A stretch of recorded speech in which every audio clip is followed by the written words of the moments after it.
Voici encore un miracle du Coran qui prouve la véracité de l'islam. Écoutez bien jusqu'à la fin pour bien comprendre. Un scientifique européen choque le monde et révèle que la prière musulmane est bonne pour la santé. Il a été ordonné aux musulmans de prier 5 fois par jour. Outre les bienfaits de la purification grâce aux ablutions que le musulman doit effectuer avant d'accomplir la salat, il découvre des vertus physiques et physiologiques. Le prophète Muhammad, qu'est la paix et la bénédiction d'Allah soit sur lui, a dit dans un hadith, rapporté par Ibn Majah, que la salat est un remède pour de nombreuses maladies. L'homme se doit de faire des activités physiques régulières pour rester en bonne santé, et ce que nous révèle la revue Saudi Gazette, c'est que les mouvements dus à la salat que l'on effectue au moins 5 fois par jour, ont les mêmes avantages que d'effectuer la marche, calculée pour un rythme de 4,8 km. Cette action s'étend du bas du dos, aux cuisses et mollets, tandis que le sang est pompé vers le haut du torse.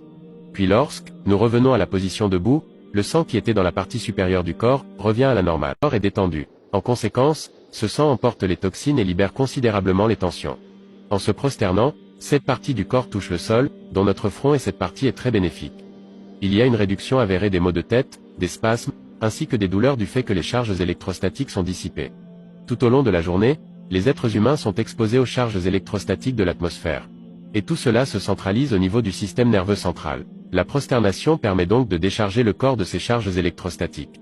Par ailleurs, l'approvisionnement de sang parvenant au cerveau favorise la mémoire, la vision, l'audition, ainsi que la faculté à se concentrer, et la prosternation permet le drainage des sinus du visage qui empêche le développement des sinusites, c'est-à-dire l'inflammation des parois des sinus entourant le nez. Le Coran affirme cela dans la sourate 29 au verset 45.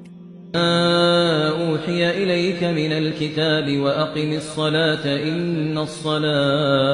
إن الصلاة تنهى عن الفحشاء والمنكر ولذكر الله أكبر والله يعلم ما تصنعون